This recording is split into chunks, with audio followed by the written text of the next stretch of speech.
안녕하세요. 위클리비글TV입니다. 오늘 준비한 소식은 경항모와 F-35B가 반드시 필요한 이유입니다. 국방부가 3만에서 4만 토크 경항모를 2030년 초반에 배치하겠다는 계획을 발표하면서 많은 전문가들 사이에서 논란이 일어났습니다. 한반도 자체가 불침 항모 역할을 하는데 경항모가 과연 필요한 것인가라는 반대론자와 찬성론자의 경우 이왕 개발할 것이면 3만에서 4만 톤급이 아닌 7만 톤급의 중형 항공모함으로 개발하는 게 좋겠다는 의견들이 많았습니다.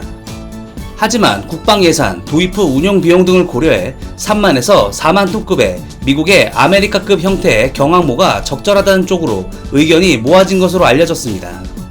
한국형 경항모는 현재 개념 설계와 선행 연구가 진행되고 있으며 2033년쯤 전력화할 예정입니다. 과거 우리 정부에서 항공모함 도입에 대한 의견들이 여러 번 나왔었습니다. 하지만 과거 정부들의 군은 육군이 기득권 세력으로 당시 주적인 북한의 탄도미사일과 전면전에 집중하다는 의견이 대세였기 때문에 번번이 도입 의견은 계속 묻히고 말았습니다.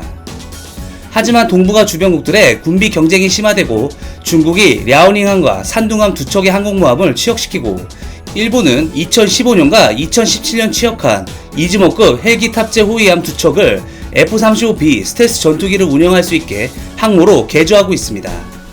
이에 우리 군 당국도 동북아의 군비 경쟁이 극심해 한국도 항모 자체 보유가 불가피한 측면이 있다고 판단한 것입니다.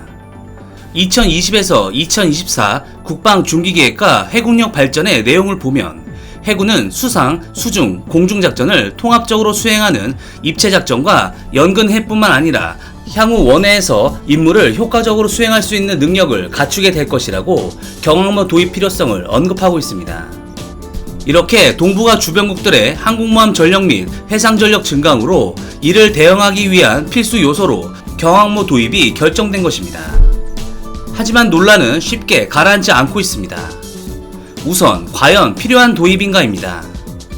경항모 도입을 반대하는 일부 국회의원들은 우리 안보 위협은 북한의 핵미사일과 장서정포 위협이 우선적인 위협인데 이러한 막대한 비용을 직접적인 우리 안보 수요와 연관이 없는 곳에 넣어야 하는지 의문이라고 지적하며 원해 해상교통로 방어를 위해 경항모가 필요하다는 국방부의 논리에 대해선 원해 해상교통로는 외교로 풀어야 한다고 일축하고 말라카 해협이나 호르무즈 해협 등 해상교통로가 한 번도 차단된 적이 없다며 이런 원해상의 해상로 방어는 군사력이 아니라 한미 동맹과 아시아 인근 국가들과의 외교 협력을 통해서 하는 것이라고 지적했습니다.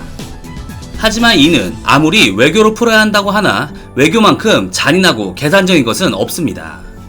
즉 동동하지 않더라도 상대가 불편해하고 문제가 확산되었을 경우 자신들의 피해도 만만치 않다는 것을 보여줄 수 있을 정도의 대응수단이 필요한데 그것이 바로 경항모입니다. 중국과 제주 해역 부근에서 마찰이 생겼다고 가정할 경우 경항모가 없다는 전제하에 우리 군이 중국 항모전단의 항공력을 상대할 수 있는 수단은 59대를 보유하고 있는 F-15K 뿐입니다. 그러나 중국은 본토와 항모에서 전투기를 출격시키기 때문에 공군력만으로도 한국을 압도할 수 있는 것입니다. 이와 반대로 경항모가 존재하고 있다고 가정하였을 경우 제주도 근해에 F-35B 스텔스 전투기가 탑재된 경항모가 있다는 사실만으로도 중국은 섣불리 도발 행위를 하지 못할 것입니다. F-22와 함께 세계 최강의 스텔스 전투기라고 불리는 F-35가 버티고 있다는 사실만으로도 항공력의 우세에도 불구하고 스텔스기를 대응할 능력이 없어 항공력 투입 자체가 어려운 것입니다. 그 이유는 탐지가 사실상 매우 힘든 최강의 스텔스기를 상대하다 자칫 자신들의 공군력을 상실하고 국제적인 망신을 당할 수 있는 여지가 있기 때문입니다. 한국의 경항모가 제주 해역 후방 깊숙이 자리 잡고 있을 경우 지구는 둥글기 때문에 중국의 이지스 구축함이나 육지의 레이더로는 탐지가 어려우며 조기 경보기를 출격하여 경항모의 위치를 찾고 싶어도 F-35B에 요격당할 우려가 있기 때문에 쉽게 조기 경보기도 운영하기 힘들 것입니다. 일본의 경우 독도 도발이 발생하였다고 가정하였을 때 경항모와 울릉공항의 연계 작전을 펼치면 일본에게는 사실상 두 대의 항공모함을 상대하게 되는 꼴이 되며 특히 울릉공항에 공군의 F-35A, KF-X와 F-15K가 이착륙한다면 한국의 엄청난 출격 횟수를 감당할 수 없게 됩니다. 이는 일본에게 승산 없는 싸움이 될 수도 있습니다. 이 두 국가의 도발을 저지할 핵심은 바로 경항모인 것입니다. 하지만 F-35B가 수직 이착륙 전투기이고 이로 인해 F-35A, F-35C와 다르게 구조가 달라 웨폰베이에 무장량이 적다는 지적이 끊임없이 나오고 있습니다. 7만톤급 중형 항모와 F-35C를 도입하자는 의견도 계속 나오는 이유가 이 때문입니다. 물론 7만톤급의 F-35C를 탑재하는 중형 항모를 도입하면 전력 향상에는 큰 도움이 될 것입니다. 하지만 우리나라는 종심이 짧습니다. 또한 미국과 러시아, 중국과 같이 타국에서 작전을 진행할 일도 사실 없습니다. 앞서 언급한 것처럼 한반도 자체가 한반도 방어에 있어서 불침 항모 역할을 할 수 있기 때문에 굳이 큰 항공모함이 필요하지 않은 것입니다. 또한 F-35C와 같은 사출기 출격 방식을 위해 사출기 개발에 필요한 돈과 시간을 더 쏟아부어야 하기 때문에 2030년대 초반 배치를 목표로 하려는 우리 군의 계획에 여러모로 큰 차질이 생깁니다.